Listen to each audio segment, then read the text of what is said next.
আসসালামু আলাইকুম রহমতুল্লাহ বরকাত। আমি কিছুদিন আগে একটা পোস্ট করেছিলাম, আজকে থেকে আর বিয়ের প্রোগ্রাম করব না। কারণ হচ্ছে বিয়েতে শত চেষ্টার পরেও পরিবেশ ঠিক থাকে না। এখন এই পোস্ট করার পরে আমাকে প্রতিদিন অনেকজনে কল দিচ্ছে যে ভাই, যে প্রোগ্রামগুলো আপনি নিয়েছেন, মানে আমি তো আগেই অনেকগুলো প্রোগ্রাম নিয়ে রাখছি, বিয়ের প্রোগ্রাম, ওই প্রোগ্রামগুলোর কি হবে? ওনাদের উদ্দেশ্যে বলতেছি, যেগুলো আমি আগে এই পোস্ট দেওয়ার আগে নিয়ে ফেলছি ওই প্রোগ্রামগুলো করে দিব ইনশাল্লাহ।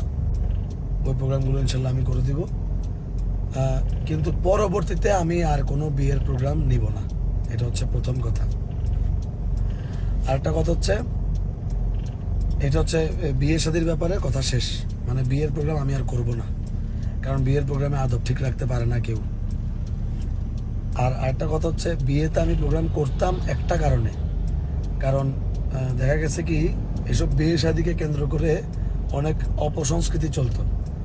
এই অপসংস্কৃতিগুলো ঢাকার জন্য আমি বিয়েতে প্রোগ্রাম নিতাম।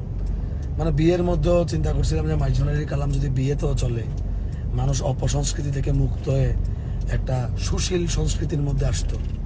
কিন্তু দেখতেছি ইদানিং মানে বিয়েতে এমন একটা পরিবেশ সৃষ্টি হয়ে যায়, আমার মানে ব্যক্তিগত আমার আর কোনোভাবেই রুচি হয় না যে বিয়েতে প্রোগ্রাম করার জন্য। কারণ আমি অনেকবার বলি আদবের কথা, সব সময় বলি আদবের কথা, আদব মেনটেন করতে, কিন্তু এটা প্রায় জায়গাতেই আমি আদবটা পাই না। সেই কারণে আমি এখন বিয়ের মাহফিলগুলো আমি স্কিপ করতেছি, বিয়ের মাহফিল আমি আর নিব না। আর দুই নাম্বার একটা টপিক, যেহেতু কথা বলি খুব কম সময় কথা বলি, একটা ভিডিওতে দুইটা টপিক আনতেছি। বিয়ের টপিক শেষ, আরেকটা টপিক হচ্ছে মাইজনারি কালামটা আমরা দুই ভাগে বিভক্ত করি। একটা হচ্ছে ইবাদতের উদ্দেশ্যে আমরা যে মাহফিলটা করি, ওখানে একদম নিয়ম মেনে রুলস মেনটেন করে তারপর আমরা মাহফিলে বসি। সচরাচর ইবাদতের উদ্দেশ্যে, যেমন ওরস মাহফিলগুলাতে, মাইজনা শরীফ কেন্দ্রীয় কিছু মাহফিলগুলাতে, তারপরে বিভিন্ন দরবারের কেন্দ্রীয় অনেকগুলো মাহফিলে আমরা রুলসগুলো মেনটেন করি। এটা হচ্ছে ইবাদতের জন্য করা। আমরা যারা মাইজনারি তরিকার আছি, ওনারা এই মাইজনারি কালামগুলোকে আমরা একটা ইবাদত মনে করি, আল্লাহর ওলির স্মরণকে আমরা একটা ইবাদত মনে করি। কিন্তু আরেকটা হচ্ছে প্রচার প্রসারের স্বার্থে কালাম পরিবেশন করা। যেমন দেখবেন আপনি এশিয়ান টিভি, বৈশাখী টিভি, ওখানে মরমিয়া, তারপর রূপের ভান্ডারী অনেক ধরনের অনুষ্ঠান পরিচালনা করে। ওখানে কিন্তু এত রুলস মেনে মাইজনারি কালাম পড়ে না, কিন্তু ওটা হচ্ছে প্রচার প্রসারের স্বার্থে কালাম পড়া। আর এটা হচ্ছে ইবাদতের স্বার্থে, যেটা আমরা দরবার ভিত্তিক করি।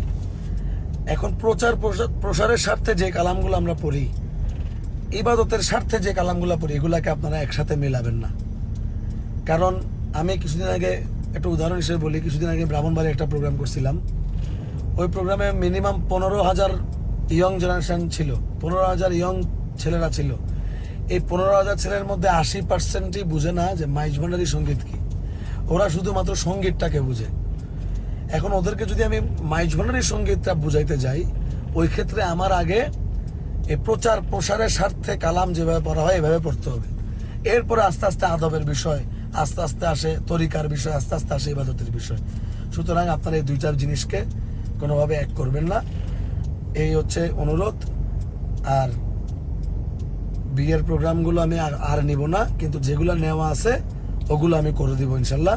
হয়তো জানুয়ারি ফেব্রুয়ারি পর্যন্ত আমার কয়েকটা বিয়ের প্রোগ্রাম নেওয়া আছে। ওই প্রোগ্রামগুলো করে দেওয়ার পরে এখন যদি আর কোনো বিয়ের প্রোগ্রাম আসে আমি আর নিব না। আপনারা আমাকে কেউ বিয়ের প্রোগ্রামের জন্য আমাকে কেউ কল দিবেন না। ধন্যবাদ। আসসালামু আলাইকুম।